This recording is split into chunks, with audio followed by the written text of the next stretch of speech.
नमस्कार बच्चों। आज हम आगे के journal function of commercial bank. मैंने आपको पहले भी कहा था कि बैंक, कमर्शियल बैंक, आधुनिक बैंक, मॉडर्न बैंक सभी एक ही बैंक के पर्यायवाची हैं। आरबीआई सेंट्रल बैंक होता है, बाकी ये कमर्शियल बैंक के अंतर्गत आते हैं। तो आप देखते होंगे रास्ते में बहुत सारे बैंक, पीएनबी, एसबीआई, ये सभी कमर्शियल बैंक के अंतर्गत आते हैं और ये ऋण जमा स्वीकार करना, उधार देना, इनके अलावा सामान्य उपयोगी कार्य सभी कार्य करते हैं।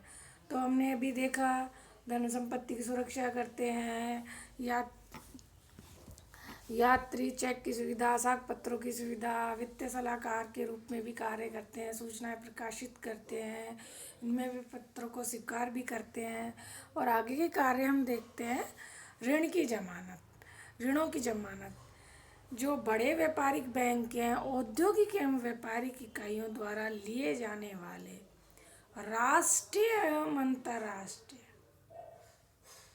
यहाँ क्या चीज़ है, अभी तक हमने ऋण, अग्रिम और नगद साख देखा था।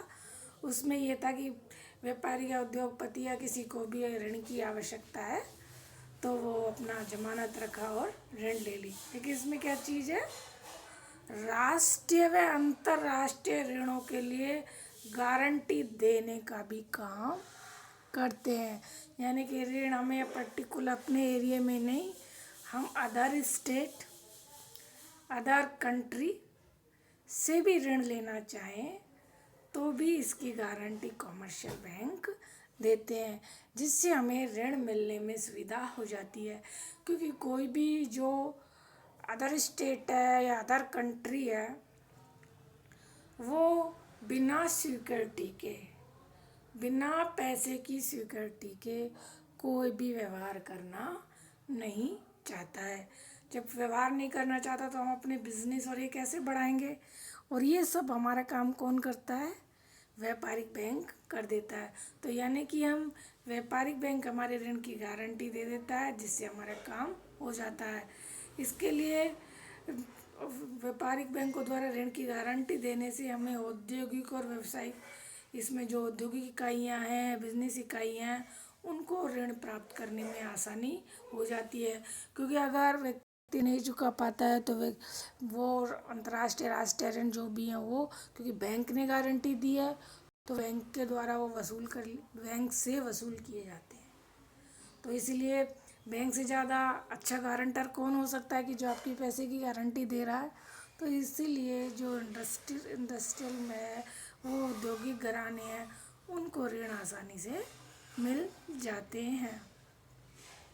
नेक्स्ट है व्यक्तिगत साख। बैंक अपने ग्राहकों को व्यक्तिगत साख की भी सुविधा देता है, जिसे हम पर्सनल लोन भी कहते हैं, उपभोक्ता ऋण भी कहते हैं। अब पर्सनल लोन व्यक्ति किसके लिए लेता है, सिर्फ अपने काम के लिए ही ऋण लेता है। और जब अपने काम के ऋण लिए लेता है तो किन किन कार्यों के लिए ऋण लेता है, जैसे उसे स्कूटर खरीदने की आवश्यकता है, फ्रिज खरीदने की आवश्यकता है, वो वाशिंग मशीन लेना चाहता है, एसी खरीदना चाहता है, मकान खरीदना चाहता है, लैपटॉप खरीदना चाहता है, जो भी कार खरीदना चाहता है, ये सब व्यक्तिगत ऋण के अंतर्गत आते हैं। तो बैंक इनके लिए भी सुविधाएं उपलब्ध कराता है ऋण की। और इनमें क्या होता है, व्यक्तिगत साख में जो पर्सनल लोन भी कहते हैं, इनमें बैंक जो ऋण देता है वो उपभोक्ता को किस्तों में चुकाने की सुविधा दी जाती है, जिससे उपभोक्ता पे ज़्यादा वर्डन या ज़्यादा वजन नहीं आता है और वो आसानी से उसको चुका लेता है और उपभोक्ता अपना स्टैंडर्ड मेंटेन भी कर पाता है। क्योंकि इतनी सारी रकम उसे एक साथ उपलब्ध नहीं हो पाती है, लेकिन पर्सनल लोन के थ्रू बैंक के द्वारा ये सुविधा देने से उसे ये सुविधा उपलब्ध हो जाती है और सारी चीज़ों का उपभोग कर पाता है। और बैंक इसके लिए जो भी पर्सनल लोन लिया है, तो आपके स्कूटर के कागज़, मकान के कागज़, फ्रिज के कागज़, ये सब बैंक अपने पास रख लेती है।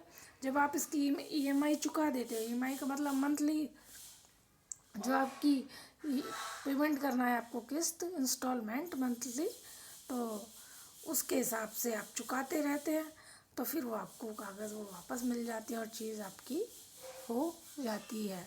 तो और आपने देखा होगा कि अब घरों के लोन और ये ले रखे हैं, तो अब इस टाइम जो स्थिति चल रही है कोरोना वाली, इसमें सरकार ने भी सुविधा दी थी कि आप नहीं चुका पा रहे हो तो 2-3 महीने लेट करके या ऐसे करके चुका सकते हो। तो वो सब पर्सनल लोन के लिए था, क्योंकि लोगों की इनकम नहीं हो रही थी। नेक्स्ट है सार्वजनिक ऋणों की व्यवस्था।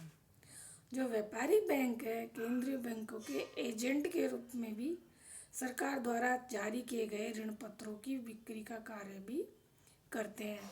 जो व्यापारिक बैंक है वो केंद्रीय बैंकों के एजेंट के रूप में कार्य करते हैं, क्योंकि कंपनी अपने बॉन्ड सिक्योरिटीज इशू नहीं करती है, सरकार भी बॉन्ड, अपने जो सरकारी बॉन्ड है वो इशू करती है, और उनका बेचने का काम किसको दिया जाता है, आरबीआई के से कहा जाता है कि हमारे ये बॉन्ड और सिक्योरिटीज़ हैं, और आरबीआई अपनी जो काम है वो किसको ट्रांसफ़र कर देता है, कॉमर्शियल बैंक को कर देता है।